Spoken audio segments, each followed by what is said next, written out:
Buenas tardes, mi nombre es Amari Samairani Rivera Tenorio. El día de hoy les voy a presentar mi investigación sobre los derechos humanos. Primero vamos a hablar sobre las etapas de la metodología de investigación. Tenemos como primera etapa el planteamiento del problema. Lo primero que tiene que hacer el investigador es clarificar y delimitar bien su problema de investigación. Hay tres razones fundamentales para que los investigadores busquen información pertinente desde un principio. El primero sería justificar la originalidad del problema. Segundo, recopilar antecedentes teóricos para conformar un marco teórico. Y tercero, rastrear metodologías y técnicas aplicadas por otros investigadores del sector. La segunda etapa sería la obtención de los datos. En este caso se debe elaborar y validar instrumentos originales que implica sucesivas etapas de construcción y ensayo del instrumento hasta que funcione en forma apropiada. Una vez que se tienen todos los pasos anteriores preparados, se realiza el trabajo de campo, que simplemente consiste en salir a terreno a realizar las observaciones o recogida de los datos que se había previsto en el plan. Este trabajo lo realizan investigadores de campo o encuestadores, que en el caso de las memorias y seminarios son los mismos estudiantes. La tercera etapa es el procesamiento de la información. Cada sujeto integrante de la muestra genera cierta cantidad de información, que es conveniente acumularlos en plantillas de datos o planillas electrónicas para mayor facilidad del manejo de los datos acumulados, y estos se codifican con números, signos o letras. Tenemos la cuarta etapa, el cual es el análisis de los datos y pruebas.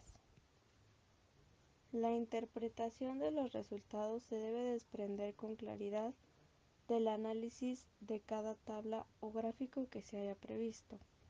Las conclusiones se apoyan en los resultados presentados. Tenemos la introducción.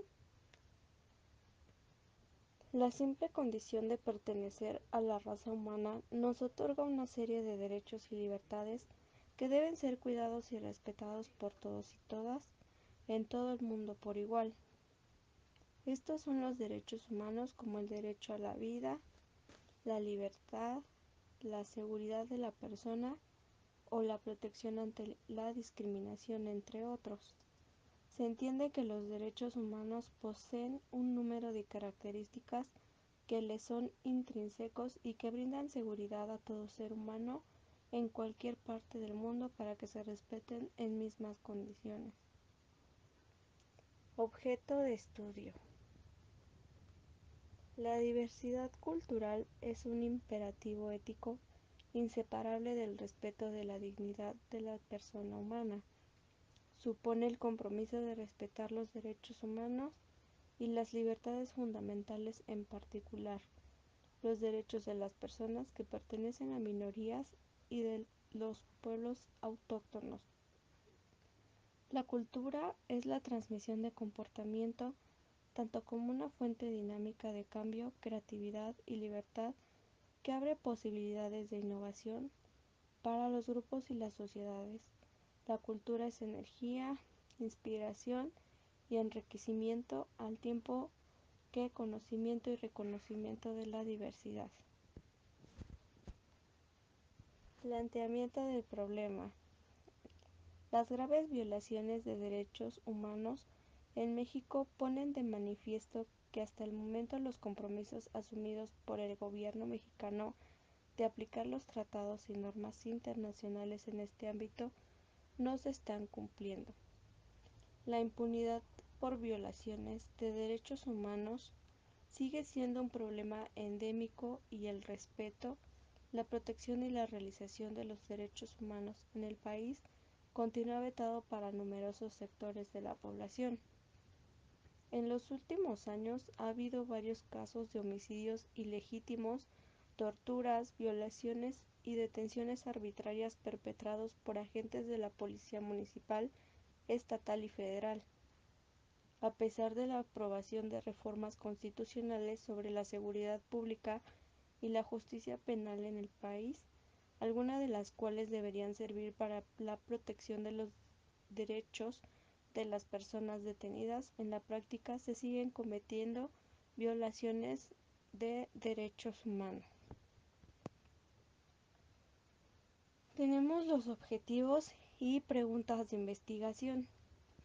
Respetando los derechos de los demás en cada una de nuestras actividades diarias y cuando desarrollemos proyectos sociales, económicos y ambientales para mejorar la calidad de vida de otros. En segundo término, participando en todas las esferas de la vida social y política y especialmente ejerciendo los derechos de participación.